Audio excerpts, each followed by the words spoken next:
Okay, last but not least, we are at problem 8. This is about baseball players, and we are in the Major League Baseball playoff season right now, so this is very apropos. Players attempting to throw a ball a long distance often let it bounce once, thinking it will arrive sooner that way. And we have this simple model for bouncing where we say when it hits the ground, it bounces off going in at the same angle with the ground that it impacted, so these thetas are the same, but it's only going at half the speed after the impact, okay?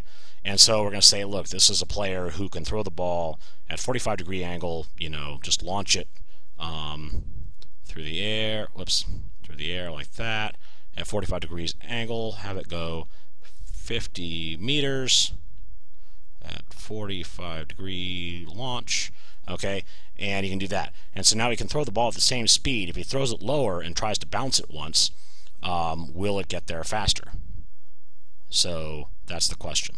So normally I wouldn't just pull out the range equation, but this is a fairly deep problem. This is harder than we'd expect you to do in the test. So this is really, you shouldn't be watching this as test prep, just for the joy of science, that kind of thing, or the joy of baseball or whatever.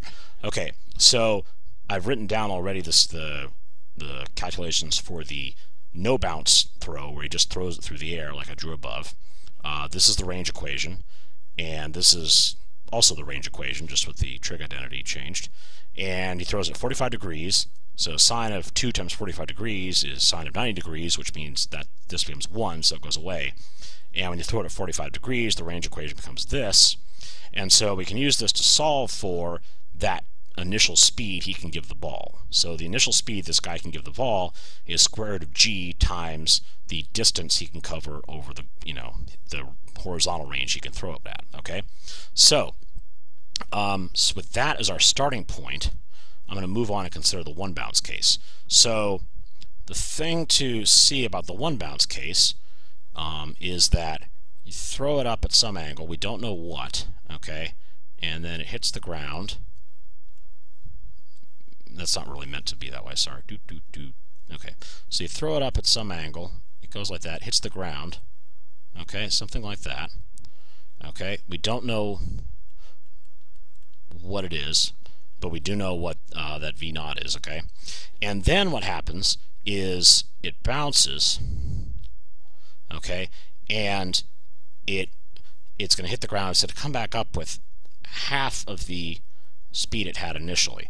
Now, or half the speed it had when it impacted. Now, how fast is it going when it hits the ground here? Well, we should remember from sort of basic projectile mechanics that the speed it has when it hits the ground here is the same as the speed it was launched with, right? I mean, we remember this from basic projectile motion. You have some speed when you leave the ground, you return to the ground with the same speed, barring air resistance, that kind of thing. So therefore, this is going to be like another throw, and it's going to be the same initial theta, right? So it's going to be the same theta, same initial angle, only with half of the initial speed. So what I'm going to do is I'm going to call this, I'm going to say the distance it travels on the first, the first hop, the first projectile bit, I'm going to call that R1, and that is going to be 2 V naught squared. Remember, same initial speed that he gets over here, over G, times, how do I want to do this? Actually, let me back out and, equals V naught squared over G times sine of 2 theta, okay? And, and then for the second hop, it's going to be launching at the same angle, theta, right? But it's only going to have half the initial half the initial speed, which means when you plug that 1/2 V naught into here, it becomes 1/4 V naught squared. So the range for the second one is going to be, in fact, 1/4 of the range of the first one. Okay, exactly 1/4. See it? So total range, which is R1 plus R2, and remember these two hops, boom, boom, have to get the same distance as this one went in one, right? So now what you can say is this R equals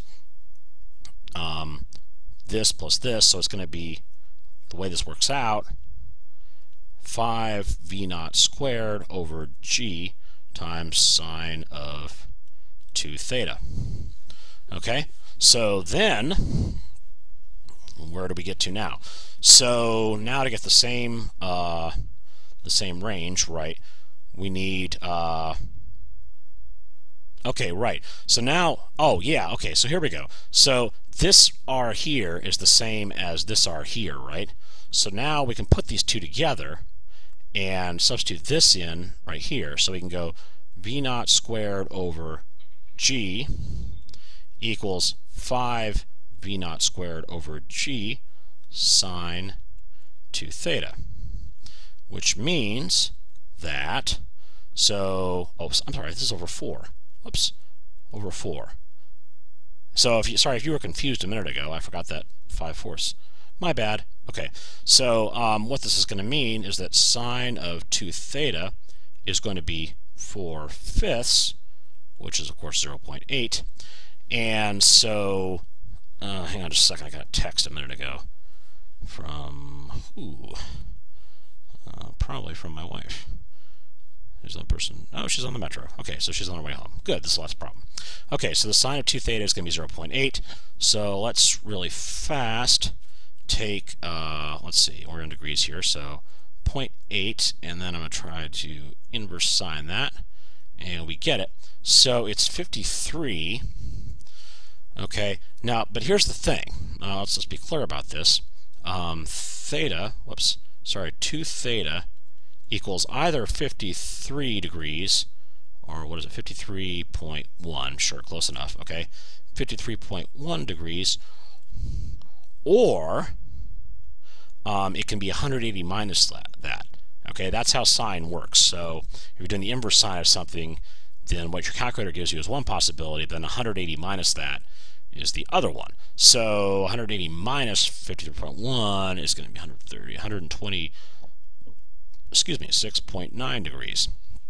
Okay, which means then theta is either, so let's divide that by 2, 26.6, yeah, call it that, is either 26.6 degrees or, well, it's going to be 90 minus that, right? So it's going to be 63.4 degrees. Okay, so now if we just think about these two for a second, 26.6 degrees is a low angle, so that's like zoom like that, and 63.4 is a high angle, so it's like woo like that, okay? Now, you want it to get there faster than 45, right? The whole point of this exercise was to get it to home plate faster than a 45-degree angle. So clearly, throwing it way up high is not the way to go. You want to take the lower one, okay? So this here is our guy. This is our answer here for what angle you throw it at. Now the question is, how much time does it take?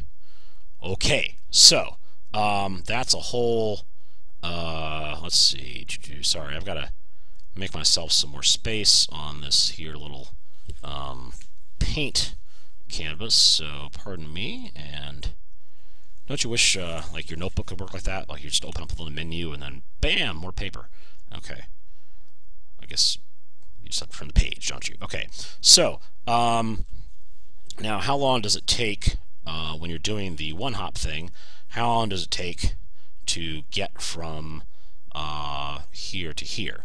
And so probably the easiest way to do that is say time of flight is going to be, let's see, 2 times your initial y velocity over g, because basically that's, you know, it takes vy naught over g time to go from vy naught up to 0 velocity in the y direction, and that takes that much time again to, you know, get back to that velocity coming down. That's the way I remember it, okay? So that's your time of flight, which is going to be 2 v naught sine theta over g. And so sine theta, this is where theta is 45 degrees, right? In the red here, when we're doing the, you know, the one bounce case, or sorry, the no bounce case, the one throw case, one hop, one path, whatever. Okay, so sine, oh, come on, Smith, think. Sine of Sine of 45 degrees is root 2 over 2. You can do it. It's math. Okay, so time of flight is going to be square root of 2 times v naught over g.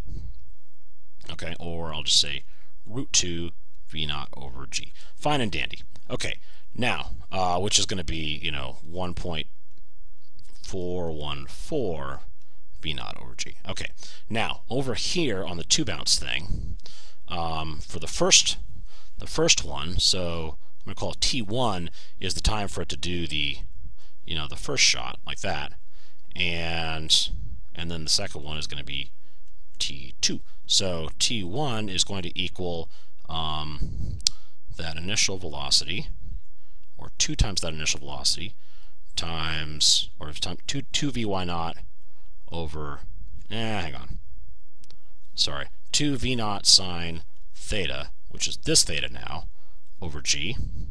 And then for 2, it's going to be, well, the same thing except with half the V naught, right? So it's going to be V naught sine theta over g, which means the total time, so this is t with a bounce, and over here this was what we called Tn in the problem, okay? But time with the bounce is going to be 3 V naught sine theta over g.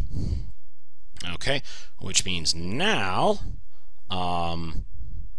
we just have to figure out what, really this is going to be 3 sine theta v naught over g, okay, and t with a bounce is then going to be, so let's get the calculator out, and this is our angle, right? So we're going to take sine of that, oh beautiful, times 3 equals 1.342 1.342 v naught over g. And so finally, there we are, good enough. Okay, so this was our t with no bounce, and we wanted to find tb over tn. So tb over tn is going to be 1.342 over 1.414, and let's get the calculator out, and we're going to divide that by, I'm just going to go ahead and type it in because I don't trust this calculator not to barf and screw things up. Okay, 0.949. Okay, so 0.949 is our ratio of TB to TN. So, you shave about 5% off the time of the throw, if I've done this correctly. Okay, so anyway, that's I guess a little, possible confirmation for the idea that baseball players are smart to do this, although it doesn't seem to save them much. And you sort of wonder, if it would really work in all cases or just in a few cases, and this happens to be sort of one of the nice ones where it works well. Anyway, if it's worth doing, it's worth analyzing to death. So that's problem 8, and that's the entire sheet. So I'm going to sign off and say goodnight. Good luck on the test, and I will be seeing you in class, of course.